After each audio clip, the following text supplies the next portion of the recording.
So my name is Henry Elkus, and I'm the founder and CEO of Helena. And we're an organization that identifies solutions to big societal problems and then takes on the very challenging task of actually trying to address those solutions in the field.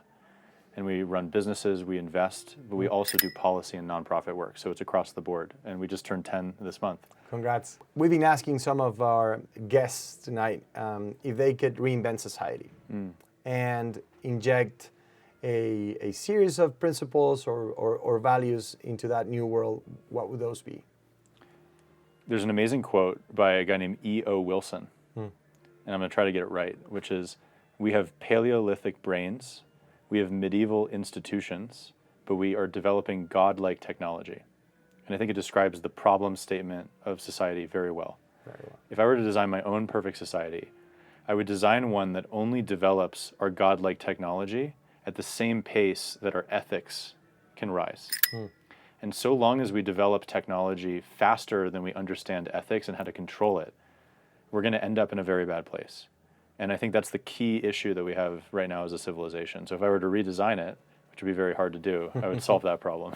And we focus a lot on the perils of technology, and deservedly so, because it's important that we imagine and build a technology that's more engaged with the things we need to fix as a society. But talking about the promise of technology, what gets you excited about the ways and the technological tools, the innovation that can help in the mission of Helena? We've talked a lot about this at this summit even today. Let me just talk about biology.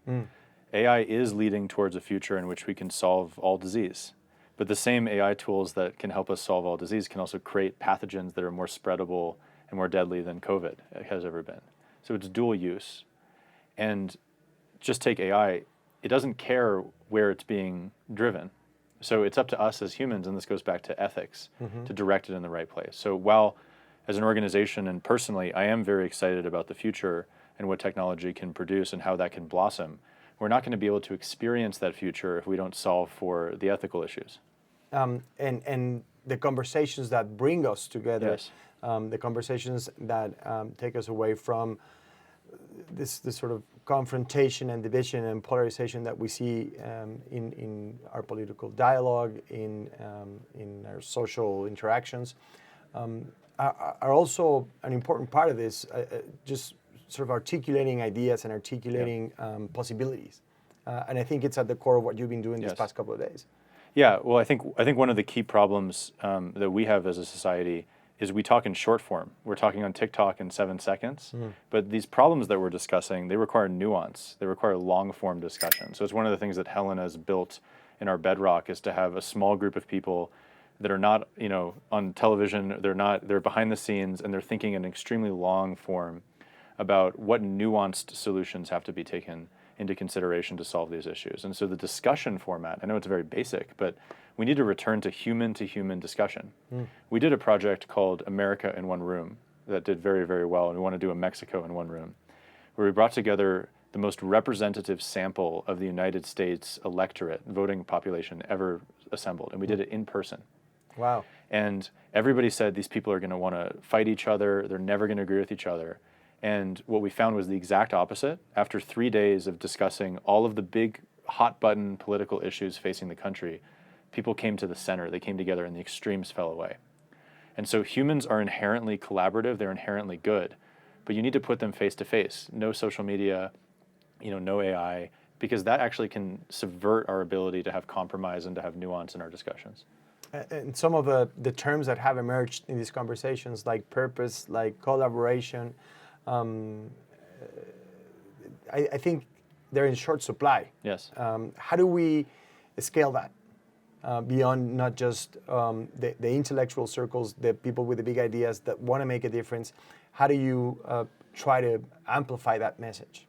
Part of it is things like this, giving it a platform in the media. I think oftentimes there isn't a discussion about things that are actually going well in the media, because those things can be gradual, and news has to be new, and oftentimes the things that happen very frequently are bad events. And so I do think there's a discussion about content and about reporting. I also think that we need new superheroes. When you think about the people that are solving big problems in the world, there are a group of people that need to be way more famous than they are. So we need to think about how we reward individual achievement in society, not just in acting and the telenovelas, but also in solving, who are people that are taking on climate change, that are taking on material science issues and the plastics crisis. How do we elevate those voices? And I think that will inspire the next generation as well to continue becoming the next great entrepreneurs or philanthropists. And that last thing, because I don't want to keep you longer, but if at the end of these 3 days, 4 days that you're going to be here in Mexico, and you're going to be having discussions on issues like biosecurity and mental health and AI, what would be an ideal conclusion to that, to those 3 days, now that you're turning 10 years old at the organization, and that we're in the middle of the political moment that we are living through? You were calling it the post tragic generation. It's very simple to me, which is the people that are in that room over there are some of the most brilliant minds in the world. And our job is just introduce them to the people that can enable these projects to actually happen. So if we're here and I'm talking to you again a year from now, I want to be bragging about the tangible projects that actually manifested in the world. And so our job is just very simple. It's very dumbed down. Get them the money, get them the political power, and then get them the support to actually make their projects a reality, or an even bigger reality. And so that is what our organization's completely about. Yeah, well, simple is powerful. So thank you. Thank you so much, Henry. Thank you. Appreciate it, man. Of course. And congrats.